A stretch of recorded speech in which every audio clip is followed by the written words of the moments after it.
Good afternoon, happy Wednesday, and good to have you once again here at the Columbus Metropolitan Club for another forum. Beautiful day. I know we wish we were outside, but it's good to be inside. I am Matt Barnes, morning co-anchor at NBC4 today, a proud member of your CMC Board of Trustees as well. And we also want to thank our generous sponsors of today's forum, Mary Haven Incorporated, the Problem Gambling Network of Ohio, and Taft Law. We also want to thank the Columbus Dispatch and the Ellis for their generous support for today's program. And we're also grateful to the Center for Human Kindness at the Columbus Foundation and the Columbus Dispatch for presenting our live stream. Let's thank all of them for supporting today's forum.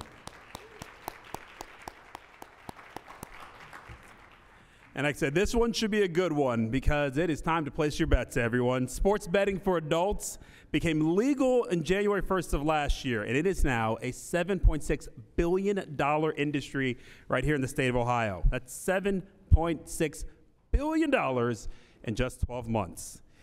That's both good and bad, right? Because that growth comes at a human cost. Calls to one support line for problem gamblers rose 150% in the first 7 months of 2023, according to WOSU Public Media. And of course, the Super Bowl is coming up. There's going to be a lot of sports betting, not just in Ohio, but all across the nation.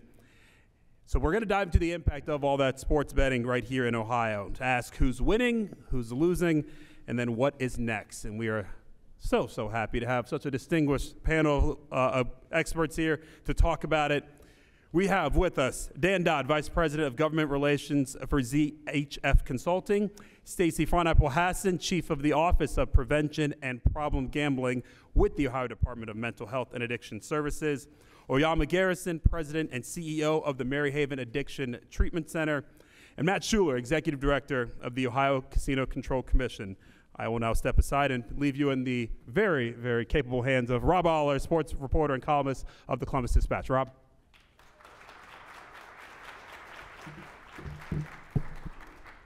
Thanks for being here. This should be, we hope, a lively discussion. Sports betting, gambling is a hot topic, especially with the Super Bowl coming.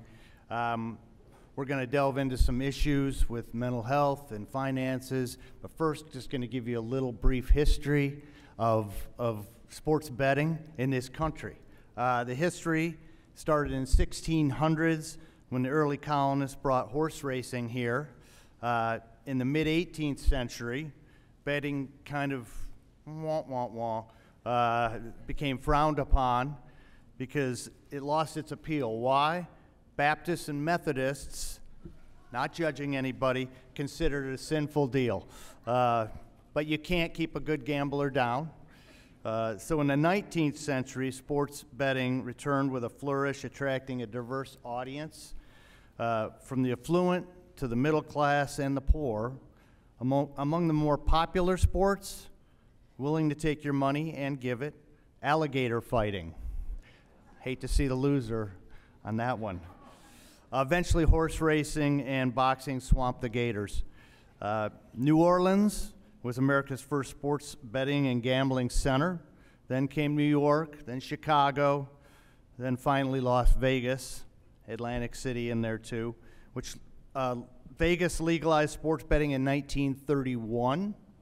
The first sports book appeared inside a Vegas casino in 1975.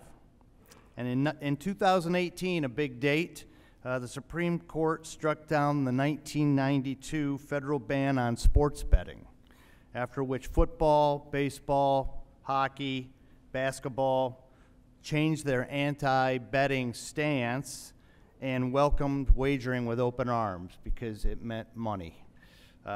Fast forward to today, when you can bet on anything, even how many times CBS will show Taylor Swift during the Super Bowl. Over under 13. A record 67.8 million Americans, which is about 26% of the entire population, are expected to wager an estimated $23 billion with a B on Sunday's game. The NFL takes in $2.3 billion in increased revenue because of betting. There's a reason the NFL is the most popular sport in America, and it's not just because catching passes and tackling. Betting and wagering is a huge deal. And with that, let's get the forum going. We're going to discuss topics of interest relating to sports betting in general and in Ohio specifically, cultural impact. We're going to look at financial impact and mental health and addiction, among the other topics. So I want to ask the esteemed panelists here, first off, what makes sports betting, gambling so popular? Why is this such a big deal for any of you? All right. Am I doing this right? I was given Fine. instructions in writing and in person on how to hold this microphone. And I didn't want to be the first person to mess it up. I was thinking Oyama would mess it up and I could make fun of him later. Okay, so the head of the National Council on Problem Gambling kind of put sports betting in a different category than casino gaming in terms of its appeal and allure. And he says it's the 4 A's. So advertising, which is really interesting and available anywhere. Accessibility on mobile phones, which a lot of young people use. Acceptability, where casino gaming is still kind of viewed for other people to do. Sports is a hobby. So that's where your heroes are. And that's what you talk about at lunch, and that's what you talk about at family dinners. And frankly, it's very acceptable. And then the 4th A is action. There is, my guess is with the Super Bowl, we'll have an operator pregame offer more than 400 different types of bets. And so that doesn't even count the in-game proposition bets that they'll offer throughout the game. And so if you want action, you will have action. If you want continual action, you will have continual action. And for the demographic that is the sports bettor, which is generally males 18 to 35, college educated with disposable income. And you can, if you wanted to, bet on sports with the same kind of pace that someone can bet on a slot machine. You know, one of the things that we want to help emphasize here is gambling in our country is over a $400 billion revenue stream for a number of institutions. And it's that dopamine that comes along with that for many who are chasing that game of chance. They're chasing that opportunity. And for some, it's purely entertainment. And we totally get that. It's just an opportunity to have a little bit of fun. Some of you may have heard me say this before, the chance to participate in the office lottery pool. Some people do it once or twice a year. Well, there are some people who gamble every single day. And at that juncture, it's not just about fun. It is truly a moderate to really problematic issue for them. And it's not just sports betting. Sports betting alone last year raked in over $90 billion in the U.S. Now, you heard the stat a little bit earlier, $7.6 billion in the state of Ohio. That's almost 10% of the total national right here in 1 year. And since then, what we've seen in the very few first weeks when online sports betting went in 2023, call volumes at Maryhaven quadrupled. Our problem gambling lines saw their numbers go up. And as my friend just shared, the primary group, young white men, aged 18 to 44, skyrocketed. It's the access on those cell phones. It's the ability to use a credit card and not necessarily think about what is happening every time they place a bet. Again, thin line between those who view it as entertainment and an opportunity to enjoy themselves. On occasion, they may go to the casino and play the penny slots. They don't necessarily sit down and play craps, right? But we're talking about folk who every single day habitually cannot walk away from this opportunity, and it is chemically induced for them as well. So we try to make sure that we help advocate and provide resources so that they can navigate through it. I'll pick up there or go down the line. How many have been a teenager? Okay. Or have teenagers or know teenagers? The first thing you may think of is not too bright. You know, we'll make mistakes, we'll take a wrong path at some point or at some month or tomorrow and the next day. And what has always been a challenge when it comes to a behavior like gambling is, you know, their prefrontal cortex, and we're not going to talk about that, but their brain development, it's not done. They're not cooked. They're not fully baked. I mean, we all know that. Everybody understands that. But with something like sports gambling and those 4 A's, that constant available access, they also, in many, many, many cases, started gambling around the dining room table with grandma and the uncles and, you know, the family. And there was nothing wrong with that. It was a family behavior. It was something that, you know, is healthy, and bringing everybody around the dining room table is a wonderful thing. But as we progress through what we see changing in the gambling landscape, we've completely thrown out the occasional opportunities that gambling used to be. High-stakes poker didn't happen around the family dining room table. In my house, Appalachia, you'll probably figure that out, it was in the basement, it was men only, and the females were not allowed down there. And chances are nobody walked away with more than, I'll say $200. I don't know, I wasn't allowed down there. But as these young folks are, you know, growing up already with the gambling culture in their heads, and then sports gambling comes, and they already love football, or they love soccer, or football, or, you know, and it could be tennis, and it could be golf. And this is another way to get a thrill from those games. And then there's things like bet $500 or $5 and get 200 in additional bets. So it's so tempting, and they don't make good decisions. And when we look at our survey data, at age 18, we have serious problem gamblers at age 18. Well, that wasn't the flip of a switch. With that, I'll pass it. I think on the panel, I'm probably the one who is tasked or designated as the sports betting supporter. But one of the things that I think has made it so popular is the fact when you look at how many professional teams there are, how many professional leagues there are, how many college teams there are, and how many college leagues there are, what is one thing that all of those teams have in common? It's that they have fans.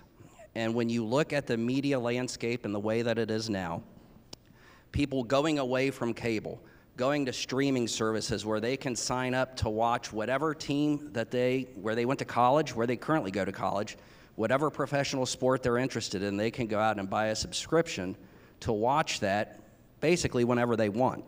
That increased access to viewing sports live gives people the incentive to put a little bit more excitement behind it. Whether it's watching the Premier League on Saturday morning or watching college football on Saturday afternoon, it's exciting to watch your favorite team. It's even more exciting if you have a little bit of money on the game. And so I think the ability to watch all different kinds of sports for whatever sport that you're interested in, and the availability of that on TV to watch it live and to have a little bit more of a stake in it, I think makes it extremely attractive, especially for those younger folks who frankly are more tech savvy, who understand streaming services better instead of just buying basic cable. They can designate what it is that they want to watch and when they want to watch it, and as a result, I think they are more inclined to add a little bit of excitement to whatever it is that they're watching. You mentioned the breakdown, men versus women percentage, sports gambling, sports betting. What are those numbers, if you can throw those out, and what's the cultural explanation for that? Why it would seem men much more than women are betting on sports? I referenced a gambling survey, and we completed one December 31st of 2022. So that was purposefully cut off before sports gambling became legal.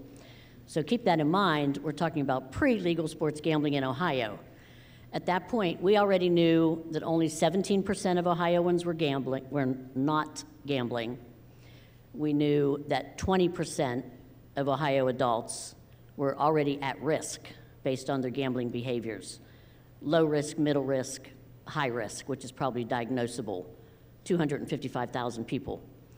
When we look at the gender breakdowns over all gambling, it's about 50-50 in Ohio. It was also about 50-50 in 2017.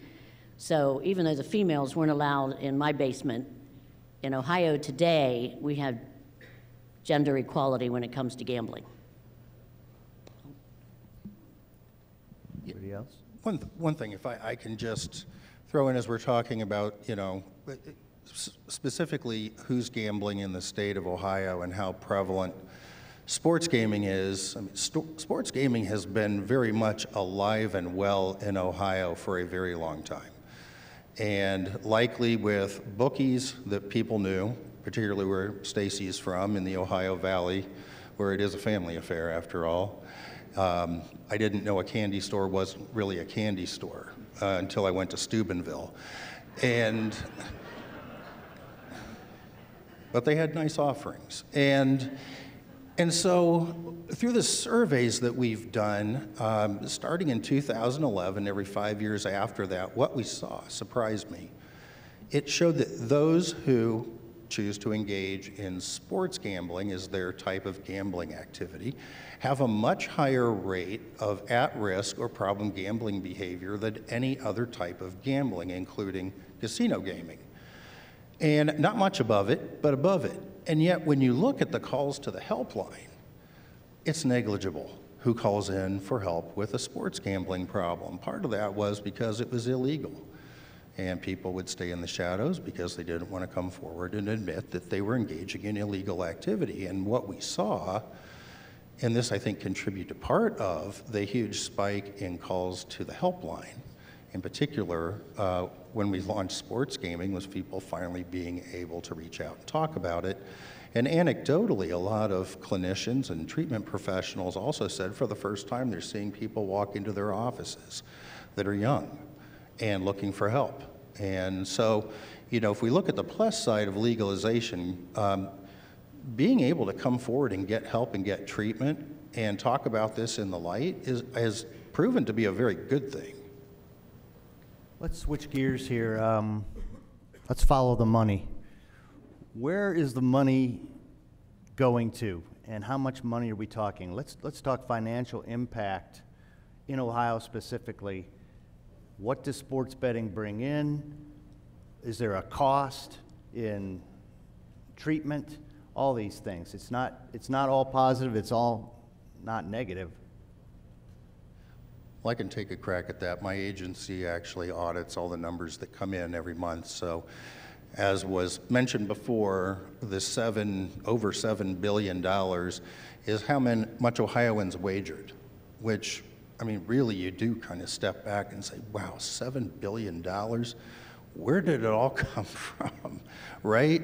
So typically, you know, when it comes to gambling for the business side of this thing, historically, it's been very much a high-risk business to operate with a low hold.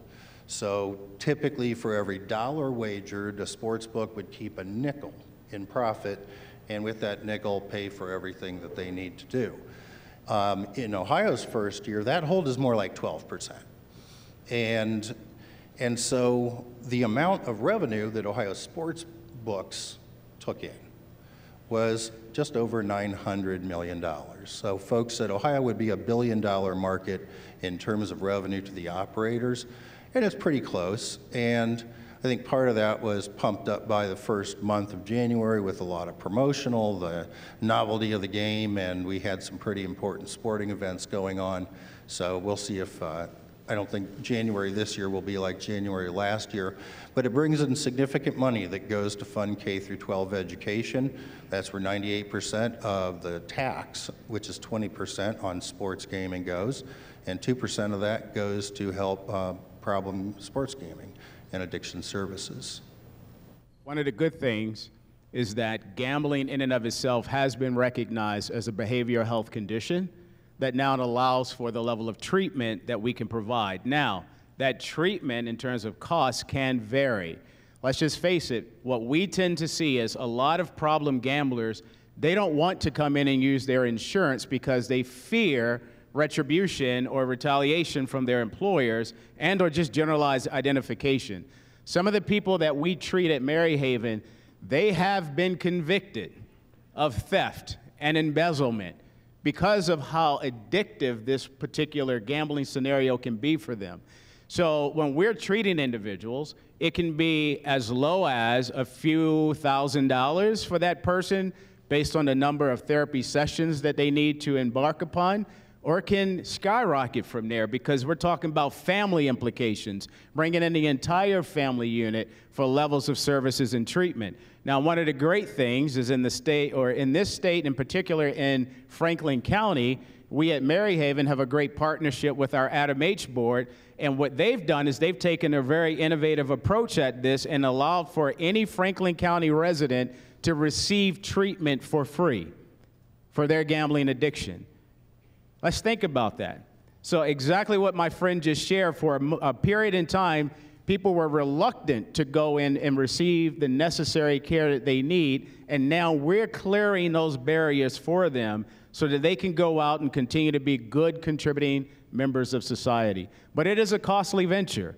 For some, on statistical average, for men, when it comes to gambling and the losses, it can be anywhere from $40,000 to $100,000. And for most, we don't know it until credit cards are maxed out, they've lost the car, they've lost their job, they've lost their house, whatever those scenarios may be. So we want to make sure that we continue to provide the right level of care for them. Again, we're talking about that moderate to truly problematic gambler, not the casual person that's just in it for entertainment. One of the things that I think I would point out, and kind of piggybacking off of what Matt had said earlier, mentioning sort of bringing this out into the light and making it legal and making it regulated to make sure that bettors are being treated fairly, that operators are operating fairly, and that there are consumer protections that are put in place to try to limit what is activity where people are getting in over their head. You didn't have those types of things when people were using bookies. They took care of things their own unique way. You don't have those things with offshore sports books where it's much easier. And when I say offshore, those that are regulated by Curacao and Costa Rica and other typically Caribbean nations, you can set up an account much easier there than you can here, and good luck trying to get paid out if you do happen to win, because typically if you do, you have to take it in the form of a gift card that you can't use anywhere, or you have to take it in the form of Bitcoin. If you're into Bitcoin, maybe that's great, but as someone who has no idea how it works, it's not real appetizing or appealing to me. So one of the things that operators are required to do is to have know your customer provisions in place so they know who is signing up to bet, and they are required and continue to offer consumer protections that allow people to set how long they're on an app, how much they're allowed to bet in a day, in a week, a month, how much they're allowed to deposit in a day, a week, or a month.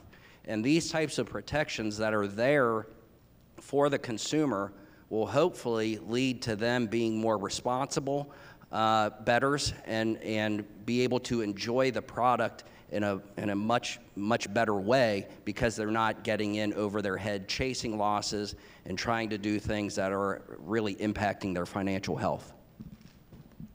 We've seen the commercials. I'm just curious what any of you think about using celebrities to market sports books, DraftKings, whatever it may be. Is that problematic? Is there no problem with that? Or does this get back to there's safe betting and then there's dangerous betting? I think in the case of using celebrities, I think it's a tremendous waste of money, to be honest. I don't think that when you look at how people make the decisions on what app to use, a lot of it has to do with bonuses. who's offering what bonus at what time. Another has to do with ease of platform. How easy is it to place a bet on the sporting event that they want to place a bet on? Another is limits. One of the things that's a little bit counterintuitive is that, and maybe it's not counterintuitive, it's maybe part of the business model, is that a lot of sports books don't like people who bet a lot of money. And one of the reasons that they don't is that if they bet a lot of money, there's an excellent chance, or a decent chance, that they know how to win money. And so as a result, a lot of sports books, if you talk to consumers, are the target of complaints because the limits that they put on individual bets are way too low for what it is that they're seeking. And part of the reason for that is because sports books are trying to attract a more recreational bettor who places lower limit bets because it reduces the exposure, and over time, through volume and an increased hold, they end up making more money than they do offering action to higher income bettors who stand more of a chance to make more money. So in terms of celebrities, I don't think people sign up because Jamie Foxx or Kevin Hart or Gronk are advertising these things. I think they're signing up because of how the app looks, how they can place their bets, and what kind of bonuses are being offered. I would offer that I do think celebrities have some level of a role in this. The reality is, I'm a Ravens fan. I'm a Baltimore Ravens fan. And when I look at and I watch a game, here's the deal. Taylor Swift will go to a show in that perspective, and all of a sudden the audience just swells. So depending on the nature of that celebrity, they could actually have an impact on individuals and far greater outcomes than we probably imagine. If Taylor Swift were to endorse one of these apps, I can guarantee you there would be a youthful population that would try to start signing up for those apps. And we have to know that, and we have to understand that, and we have to be prepared for that. So even in January of 2023, when the online sports betting launched, I myself personally received several calls from members in the community who said, hey, listen, my teenage kid just tried to cash out, and I didn't even know they signed up for it. So it does have a relative impact. I believe we've since taken all the proper measures to ensure that that doesn't happen again. But the reality is we do know that depending on the nature of that celebrity, they could impact sales for that particular app. And we are seeing, kind of as mentioned before, a lot more younger people trying this out. And they may, or hopefully the consumer protections are keeping them from signing up prior to turning 18 or 21. But those celebrities, they do appeal to them, absolutely. I had a conversation with a bunch of clinicians last week and asked them what they're seeing from folks coming in the last year.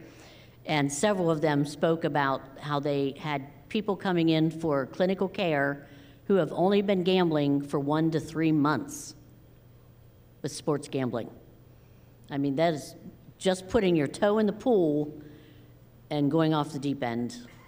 You know, to put it into that kind of perspective, that's terrifying from someone within the behavioral health system of care. I see a lot of people nodding their heads.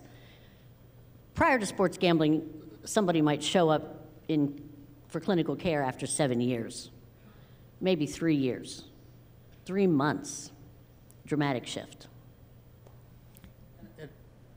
One of the things I think I want to focus on, because Dan focused on how individuals that are of legal age decide to choose a sports book, and I totally agree with everything he said about what those choices are and who influences it.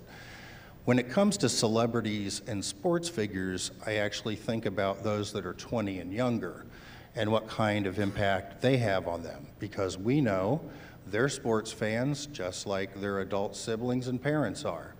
And when they are watching a game and they see commercials and they see their heroes that are advertising, and athletes live in rarefied air. They are not down here with the rest of us mortals. And there are some celebrities that I think fall into that category as well. And the message that they get is that sports gambling is normal, and as soon as you're able to place a wager, you should do so. Because your hero said that this is fun and this is a good thing to do. And their brains aren't developed, and there's a normalization that occurs that really should not be when they simply don't have the kind of gambling literacy needed to make decisions with money. And what's worse, and this is something that we have tried to push against here in the state of Ohio, which they outlawed in Britain because of the social consequence, is players wearing the logo of the sports books on their jersey. And then those same jerseys with the sports book logo are sold in the gift shop. And they'll say, well, we don't do it in children's sizes. I gotta tell you, my 4 kids were wearing adult sizes long before they became adults.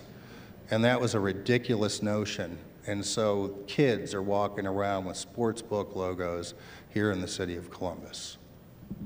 I'm curious, moving into the mental health side of this, it's probably fair to say, I'd like to hear what the percentage is.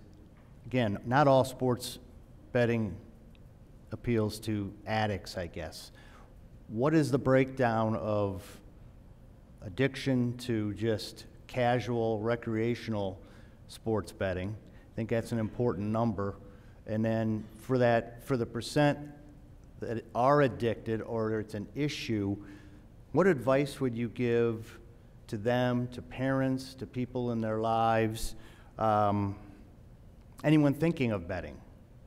What are the red flags? So what's the percentage are we talking about? Because we don't want to talk about anybody who plays fantasy league football is addicted and needs treatment. But it is a problem. Can you speak to that? Sure.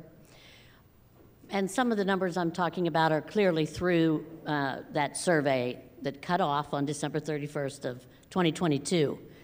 But we don't anticipate seeing much more of a shift in individuals gambling. At this point, we have 17% of folks not gambling in Ohio. So the vast majority of us are gambling in some way, and that might be buying a lottery ticket every week. But those individuals that would probably be diagnosable with a gambling disorder are 2.8%. That's the 255,000 adults that I mentioned. We're not surveying younger people. There would likely be 2 or 3% of those under 18 as well that might be diagnosable because they started gaming and using funds and taking chances much, much earlier because of iPads and laptops and so on. When we look at the broader picture, that at-risk level, those folks are about 20%, and it's about even less the 2.8%. So 17% of those folks are either low risk or middle risk. They themselves need to think about, we call it positive play, responsible gambling, paying attention to how much money you're going to spend today. Everybody used to say 20 bucks, and now maybe it's $300. If you can afford $300, it's all relative. So if you can afford $300 a week, fine. If $300 a day, fine. But you have to set a budget, a limit on time and money. And if you're that person who cares, pay attention to that. Is there lost time? Have you not seen, I'll say your husband, but it could be your spouse, your significant other, for big chunks of time? Are you not seeing your 22-year-old son every weekend like you used to? Where are they? Where are they spending their time? And maybe they hit you up for a loan a little more than they used to. Think about, we have an incredible website called pausebeforeyouplay.org. Shameless plug, pausebeforeyouplay.org. And there's tons of resources there, as well as a 2-minute quiz. And you could always say, hey, John, something going on with you? You might want to go to pausebeforeyouplay.org and take the quiz. I'll stop. So Maryhaven launched the first gambling addiction treatment recovery program in the state of Ohio. back in 2009. And since then, it has been nationally recognized. And so one of the things that I would offer up is to not pass judgment. Do not pass judgment on that individual. Instead, help them get help.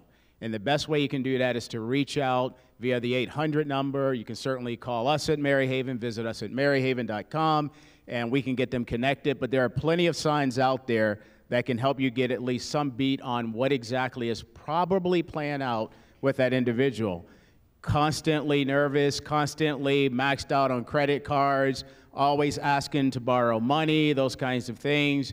Certainly if they've lost their job, lost their home, if they are always asking about the office pool. There's a number of different signs that exist out there. Some are very subtle, some are a little bit more overt. But when you do, we often ask, just don't pass judgment.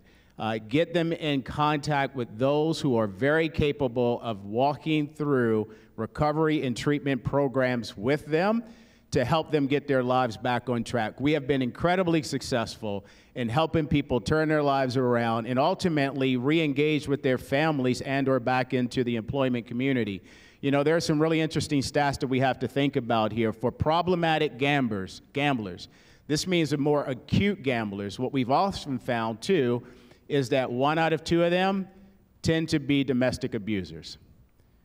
And so when we're talking about working with the family, we're not talking about just treating the gambling addiction. We're talking about a holistic approach on how we can help them reestablish themselves and navigate for them what could be an incredibly new world. We have to wrap up here. We're going to have one more question, but first, if part of the DNA of this organization, CMC, is to have audience participation, Q&A. So if you have a question, make your way back to Doug. He's in the back of the room. And after we ask this question and they speak on it, we'll have the Q&A. And if you're online, type your question into the chat, and Doug will get that too. So here's the last question. Where does it end? And is escalation of sports betting inevitable? Typically what we see in other states that have what we call a more mature market, states like New Jersey and Pennsylvania, Michigan, that have been around for several years, you will see the numbers gradually go up, and then at some point they become more predictable. One of the things we have seen in Ohio is that we have lost operators or seen a decrease in interest of operators since the launch, and we'll continue to see that. Part of that has to do with the license fees. Part of it has to do with the competitive market, and part of it has to do, or will have to do, with the doubling of the tax rate from 10% to 20% that happened after 6 months. So eventually what you're going to see are fewer operators, I think, because of all of those factors. And I think what you will also start to see are those operators who do come into the market are going to offer what we would call a differentiated product, something that looks different than your typical sports betting app. Consumers aren't really looking for 15 versions of the same thing. What they are looking for are new and innovative ways to do the activity that they're already doing. So eventually I think you will start to see operators leave the state, and I think those that will come in will look much different than the typical market leaders that you see right now. What we are monitoring over at Maryhaven, and I'm certain our partners over at OMOS are doing the same, is we're trying to make sure we get a good understanding of any co-occurring conditions that can exist along with gambling. So for instance, now that we have recreational marijuana use here in the state, we may actually see some increase of clientele wanting to come in and receive treatment, and or therefore possibly engaging more in the gambling space based, again, upon the types of substances they may choose to use. So these are the things that we're constantly just trying to keep a barometer on to better understand what can ultimately happen with the citizens here in the state, and what we can do both on preventive side and on treatment side to help those who find themselves in despair and in need.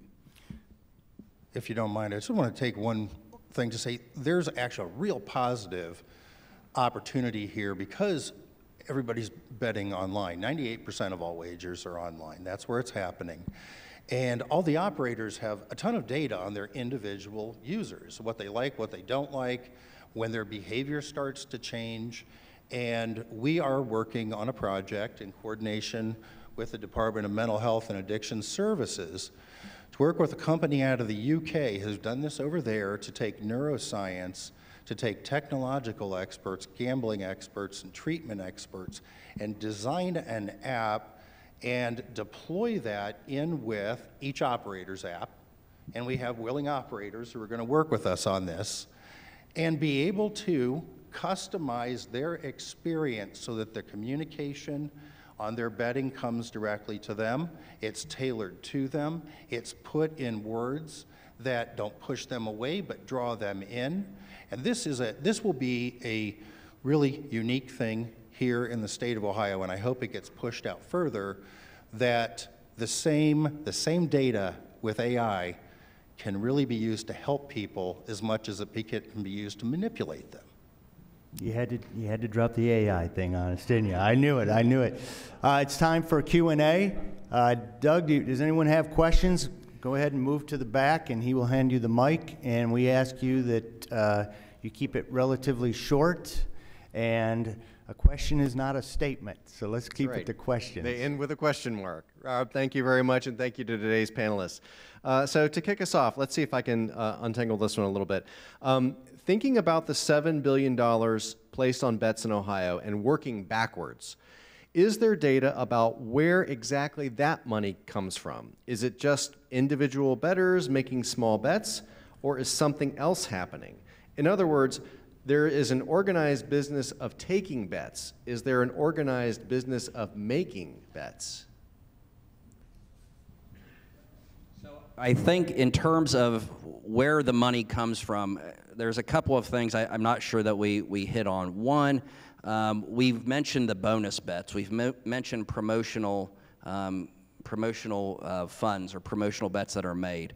That money is factored in to that number. And so the way that the state of Ohio treats it is that is gaming revenue that the operator is generating, even though it's the operator's money. So, for example, if you bet $5 and then you get $150 in bonus bets, and let's say you bet $155 total, the state of Ohio taxes the operator as on their 20% as if that $150 was actual money, which it is not. And so then you have to factor in the money that is also paid out. So when we hear the gaming revenues that are cited, there are instances in where operators are paying out more in promotional revenue than they're actually making, and therefore losing money month to month. When you especially factor in the 20% tax rate, the 10% federal excise, the commercial activity tax, 0.26% of your gross revenues, it ends up being a lot that the operator ends up paying out and is not actually realizing. So in terms of where that money is coming from, how the bets are being made, a lot of that is spurred on by the promotions that the operators are offering, and then people supplementing that with their own money. We don't really have syndicates here in Ohio for a variety of reasons where people pool their money and bet in large amounts, especially if they're not able to legally bet. But it's something where the operators and the incentives that they offer are what spur people more often than not to actually place the bets that are being factored into the gross gaming and net taxable revenue. Hi, Doug Buchanan with Columbus Business First.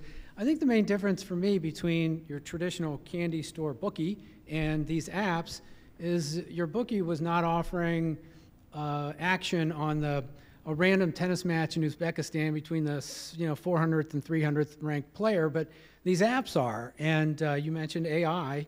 It feels like they're not actually setting odds, they're just setting inducements to get people to bet. So they're not really sports betting apps, they're just addiction apps.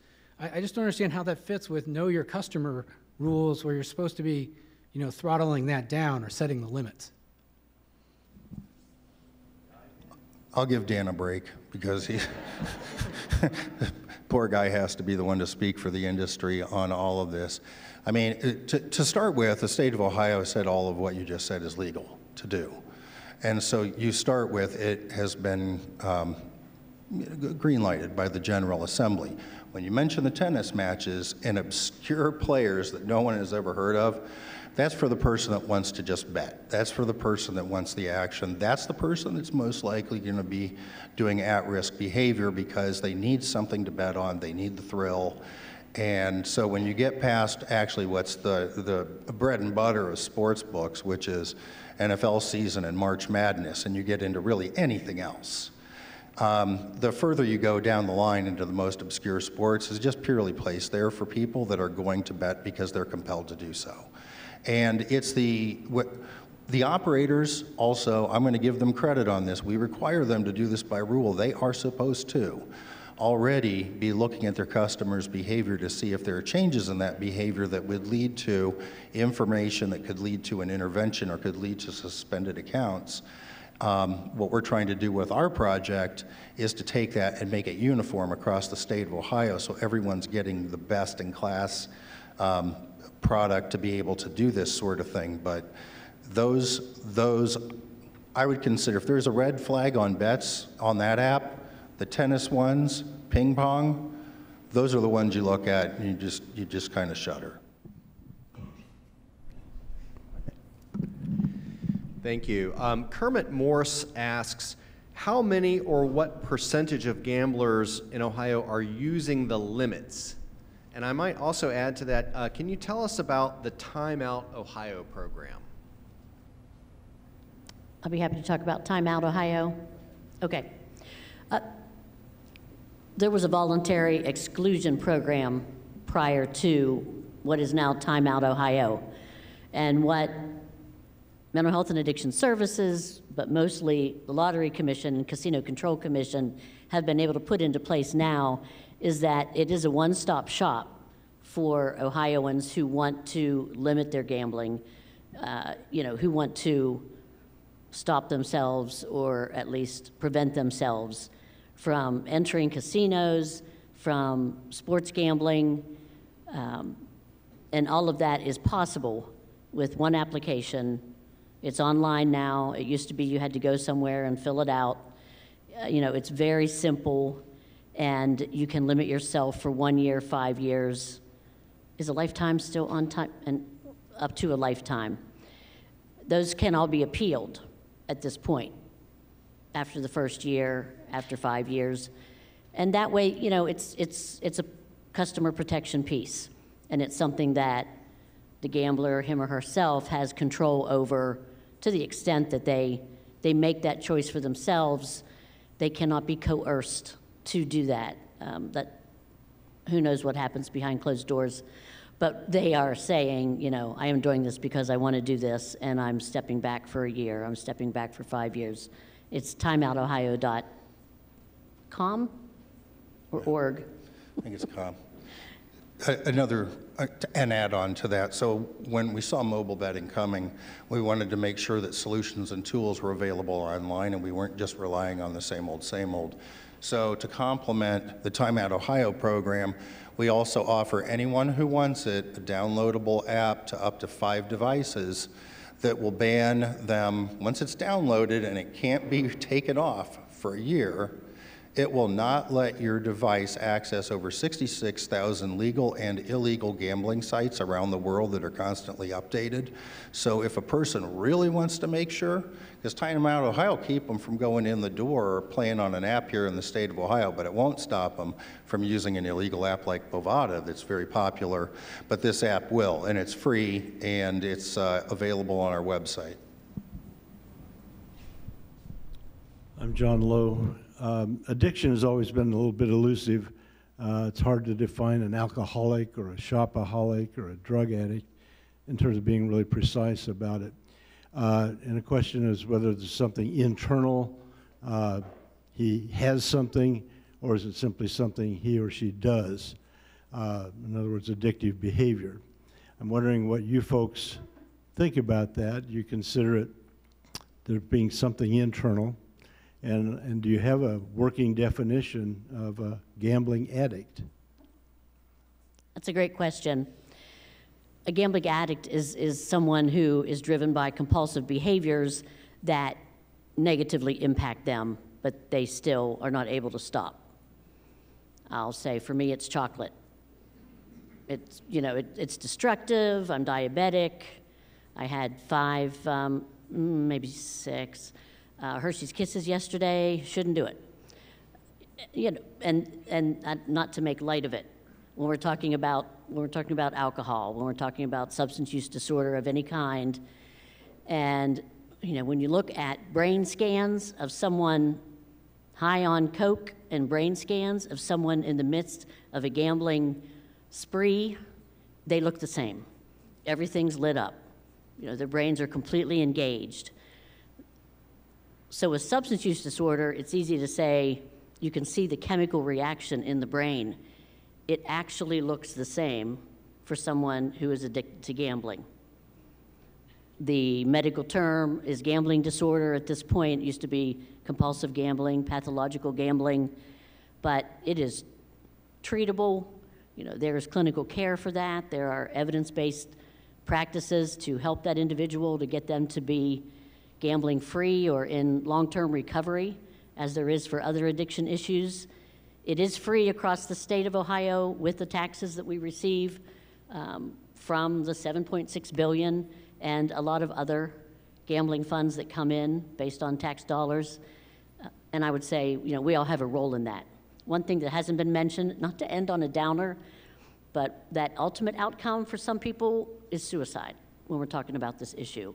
So if you have doubts or questions about someone that you know, speak up.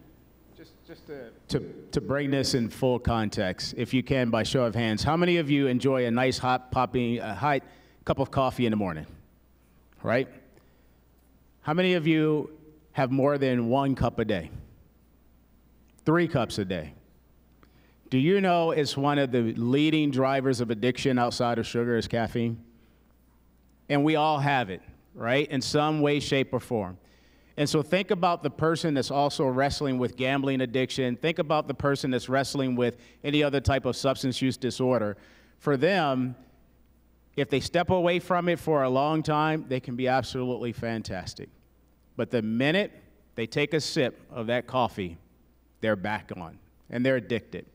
Think about the withdrawal you went through the minute you decided that you weren't going to drink another cup of coffee. That same chemical composition happens for substance use disorder and gambling and certain levels of mental health. And just to tack onto that, why it's so important, you know, it's 3% of the population. It's 250,000 people, which is 5 times the size of my hometown of Mansfield, which I would think would be a crisis if that 5 towns had a problem. The problem is that gambling addiction is the most lethal. And there are more suicides related to a gambling addiction than any other type of addiction in the United States. It's a lethal disease, and people don't see it. You know, Scott Anderson at OMAS always says, you know, people don't have blackjack breath, you know, or bloodshot eyes because of craps. And anyways, because of the lethal nature of this is why we're taking this so seriously, and just as seriously as we would anything involving opiates or alcohol. And oh, by the way, when people with a gambling addiction, they tend to have a co-occurring disorder. So it's not just gambling, it's probably also alcoholism or many other problems. Great. We're going to turn it back over to Matt. One more question? We have about 2 minutes for one more question. And I'm going to ask it because it's the title of today's forum, and it's Carol Mary on the online audience wants to know. So, did Ohioans win or lose by legalizing sports betting? I guess I'm probably biased, but I'm going to say for those who have been participating in sports betting one way or another for years, who have wanted the opportunity to do it legally, I think some of the framework that we have through statute and through rules allows them to do it in a responsible way where they know they're going to get paid if they win, and they can put on meaningful limits to make sure that they don't lose too much. I think Matt knows probably more than he wants to that I have ideas on ways to change it. But I think that overall, when you're taking an industry that has been existing for so long illegally and bringing it into the light and allowing it to be regulated in a way that consumers are protected, I think it's a win for the state. And I, in a rare move, going to agree with Dan and say, with the two choices of leaving it as was in the black market versus bringing it into the light with resources and clear communication, whether one likes gambling, doesn't like gambling, the fact of the matter is Ohio is doing the right thing because we've been doing this for probably since we started in 1803, I'm sure. After they got done signing the Constitution at Worthington's house, they started to gamble.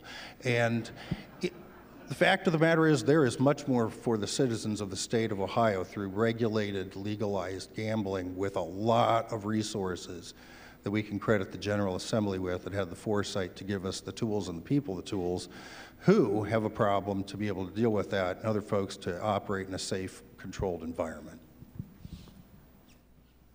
Gambling is not new, and we recognize that. But what we also recognize, the win for us is that we have great institutions in the community, great partners, great boards out there that are willing to help step up and ensure that those who are in need are getting the necessary treatment. Great. Matt, so over to you. Thank you, Rob.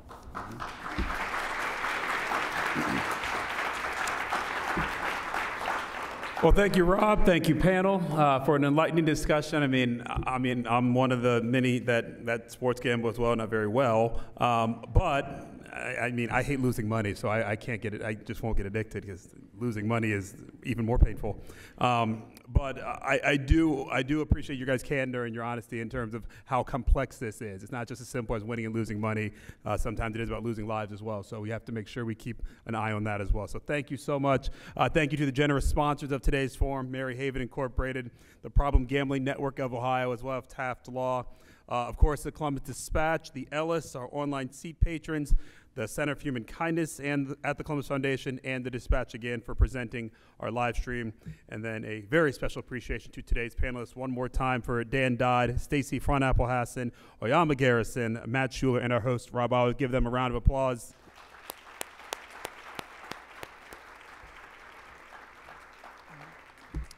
'49ers are going to win, correct? Right? Yep.